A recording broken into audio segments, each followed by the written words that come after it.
నమస్తే, నేను మీ మధు. ప్రభాస్కి ఒక తీరు, చిరంజీవికి ఇంకొక తీరా? అసలు రేవంత్ రెడ్డి వ్యూహం ఏంటి అంటూ ఫ్యాన్స్ ఫైర్ అవుతున్నారు. అయితే ఇక్కడ సినిమా హీరోల మధ్య రేవంత్ రెడ్డి టాపిక్ ఎందుకు వచ్చింది, వీరికి మధ్య ఉన్న ఫ్యాన్స్ రేవంత్ రెడ్డి మీద ఎందుకు ఫైర్ అవుతున్నారు అనే విషయాల గురించి రోజు మనం తెలుసుకుందాం. ప్రస్తుతం మనతో పాటు ఉన్నారు సీనియర్ జర్నలిస్ట్ శ్రవణ్ కుమార్ గారు. వారిని అడిగి మరిన్ని విషయాలను తెలుసుకుందాం. నమస్కారం సార్. నమస్తే అండి. సార్, అటు తిరిగి ఇటు తిరిగి చివరికి అందరు ఫ్యాన్స్ వచ్చి రేవంత్ రెడ్డి మీద అంటున్నారు. చిరంజీవి గారికి ఒక తీరు, మళ్ళీ ప్రభాస్ గారికి ఇంకొక న్యాయమా? అసలు ఏంటిది? ఒక్కొక్కరికి ఒక్కొక్క న్యాయం ఏంటి అని చెప్పేసి క్వశ్చన్స్ చేస్తున్నారు. అసలు ఏం జరిగింది సార్? మీరు అన్నాక నాకు ఒక అనుమానం కూడా వచ్చింది. అసలు ఈ రాష్ట్ర ముఖ్యమంత్రి రేవంత్ రెడ్డి ఉన్నాడా లేడా? ఎందుకంటే లేడనే అనుకోవాల్సి వచ్చింది. ఎందుకంటే బహుశా ఆయన మరి అది పదవి వదులుకున్నాడా, ఎవరైనా దించేశాడా అనే డౌట్ కూడా వచ్చింది.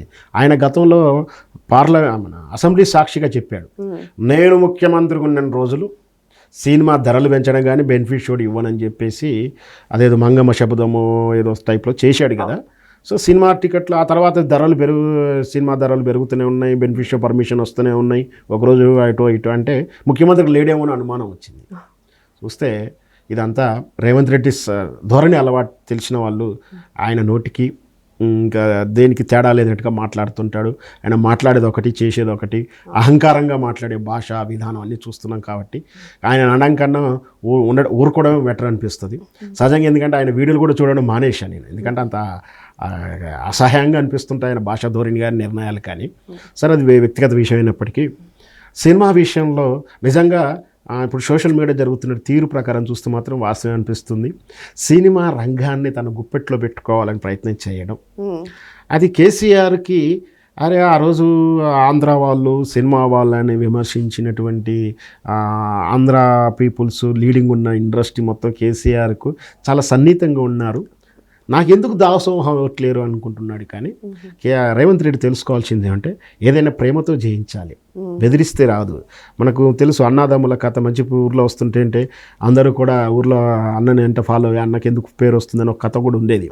అందరూ ఆయన పోయి బిడ్డ చనిపోతే అయ్యో నువ్వు ఎందుకు బాధపడుతున్నావు, నా బిడ్డ చనిపోయింది అనుకుంటా అన్న అంటుంటే ఓహో ఇలా అనాలా అని ఆయన నేర్చుకొని, అమ్మ చనిపోతుంటే అమ్మ చనిపోయిందని మీ అమ్మే కాదు మనందరికీ అమ్మ అని చెప్పేసి ఇవన్నీ రెండు చూసిన తమ్ముడు అనుకున్న తమ్ముడు నెక్స్ట్ టైం పక్క వీధిలో పోయినప్పుడు ఒక భార్య చనిపోతే నీ భార్య కాదు నా భార్య ఊరందరికి భార్య అని చెప్పి తన్నులు తినే విధానం ఎట్లుందో రేవంత్ రెడ్డి విధానం కూడా అలాగే ఉంటుంది. ఎందుకంటే అక్కడ జరిగింది వాత్సల్యంతో జరిగినటువంటి ప్రేమ వాత్సల్యంతో సమూహంతో జరిగినటువంటి విషయం. తెలుగు భాషా సభలు జరిగినా కానీ సినిమా ఈవెంట్లు జరిగినా కానీ జరిగినా స్నేహపూర్వకంగా జరిగింది. వాళ్ళకేం కావాలో అడిగి వాళ్ళకి ఏ పద్ధతిలో కావాలో అడిగి వాళ్ళ విన్న తర్వాత ఏం చేయాలో పాలసీలు తీసుకొచ్చినట్టు విధానం అయినది. సో ఈయన మాత్రం తనకు అర్థాలు అంటారు తెలంగాణ భాషలో, అంటే మామూలుగా ఎట్లా రావాలి, మూటలు ఎలా రావాలని చూస్తున్నట్టుగానే ఉంది. నిన్నటి ప్రభాస్ విషయంలో కూడా అదే ట్రోలింగ్ జరుగుతుంది సోషల్ మీడియాలో.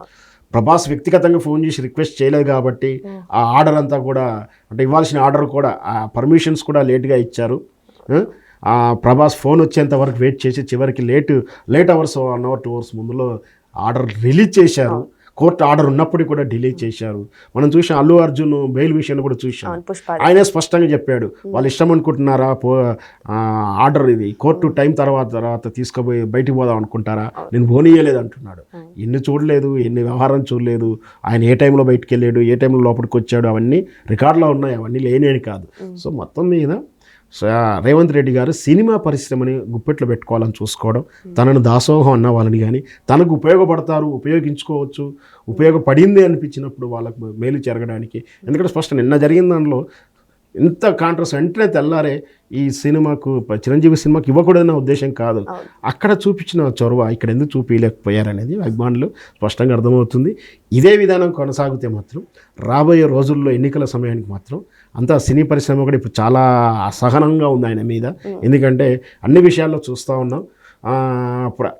ఆ శాఖ మినిస్టర్ ఏమో ఒక తిరగా మాట్లాడతాడు, ఆయన ప్రమేయంలో కూడా జీవోలు వస్తున్నాయి, ఈయన అలిగి కూర్చున్నాడు, ఆయన నన్ను అడగట్లేడు అని ఆ శాఖ మంత్రి గారు అలిగి కూర్చున్నాడు.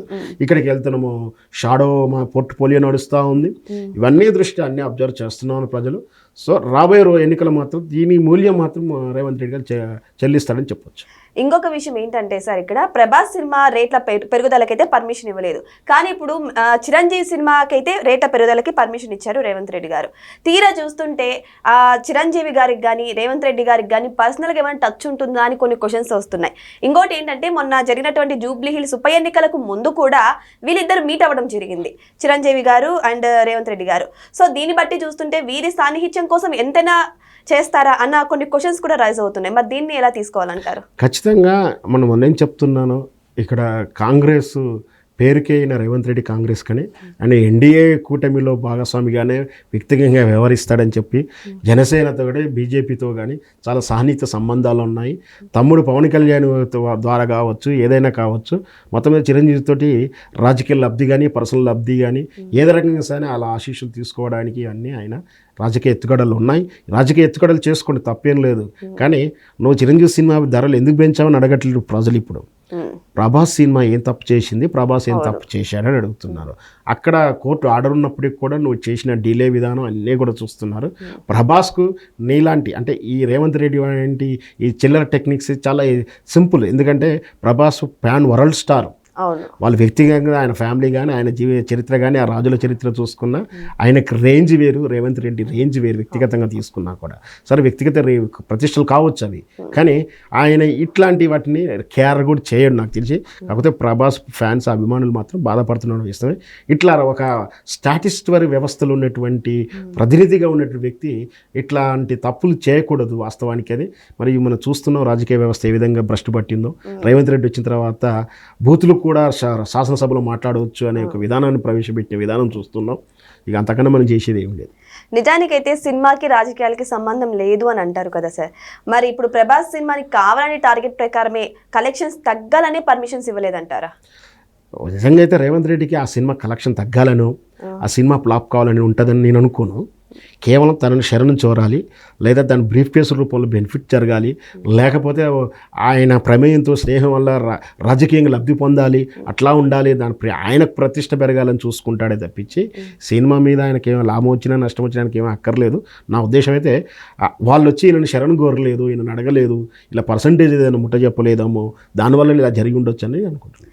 ఫ్యూచర్లో ఇంకా ఏ హీరో సినిమా రిలీజ్ అవ్వాలన్నా సరే ఇంకా ఇదే విధానం పాటించాలా సార్?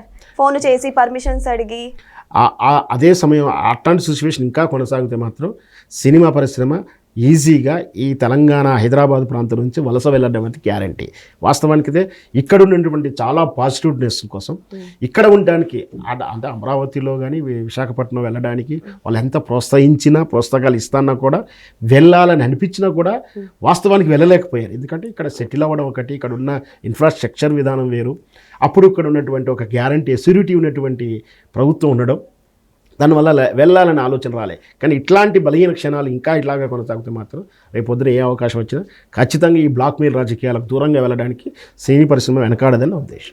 ఇంకొక విషయం ఏంటంటే ఈ సినీ ఇండస్ట్రీలో ఏ డిసిషన్స్ తీసుకోవాలన్నా రేవంత్ రెడ్డి గారు తీసుకుంటున్నారు సినిమాటోగ్రఫీ, కానీ మంత్రి గారు ఉన్నా కూడా అది నామమాత్రంగానే కనిపిస్తుంది కదా సార్. ఇంకా మంత్రి ఉంటే ఏంటి లేకపోతే ఏంటంటారు? వాస్తవం అదే కదా. ఇప్పుడు మేము కూడా అడిగేది పోర్ట్ఫోలియో అంతా షాడో మంత్రులు చేస్తున్నారు. షాడో పోర్ట్ఫోలియో ఓ నలుగురు చేతుల్లోని రాష్ట్రం మొత్తం ఉంది. నీకు ఏ శాఖ పని కావాలన్నా ఆ నలుగురు దగ్గరికి వెళ్ళాలి. ఒక నిన్నగాక మనం చూస్తూ ఉన్నాం, ఎట్లాంటి వార్తలు చూస్తున్నాము. ఒక ఆమె కీ రోల్ అయిపోయింది సెక్రటరియట్లో, ఎవరు ఆవిడే, మరి ఎందుకు తిరుగుతుంది? ఈ షాడో మంత్రులు ఎవరు? పోర్ట్ఫోలియో లేకుండా వాళ్ళకు గన్మెన్లు ఏంటి, సెక్యూరిటీలు ఏంటి, ఇవన్నీ మనం చూస్తున్నాం. ఇవన్నీ మనం చెప్పేది కూడా కాదు, మళ్ళీ వాళ్ళ మినిస్ట్రీలో ఉన్నటువంటి కొండా సురేఖ వాళ్ళ కుటుంబం నుంచి చెప్పిన వాక్యాలేగా ఇవన్నీ. సో ఖచ్చితంగా నలుగురు చేతుల్లోనే రాష్ట్రం మొత్తం నడుస్తుంది. అది మంచి పరిణామం అయితే కాదు. చూద్దాం, రేపు ఎన్నికలు వస్తుంటాయి కదా, అప్పటి వరకు ఆయనకు మార్చుకుంటేనేమో ఆయనకి ప్లస్ అవుతుంది, లేదంటే తగిన మూల్యం చెల్లించుకుంటాడు. సో ఏదేమైనా సరే ఇప్పుడు చిరంజీవి గారికి ఒక న్యాయం, ప్రభాస్ గారికి ఒక న్యాయం అంటూ ఫ్యాన్స్ అయితే ఫైర్ అవుతున్నారు. మరి ఈ వివాదం ఏ స్థాయికి చేరుతుందనేది వెయిట్ చేసి అయితే చూద్దాం. Thank you so much. Thank you sir.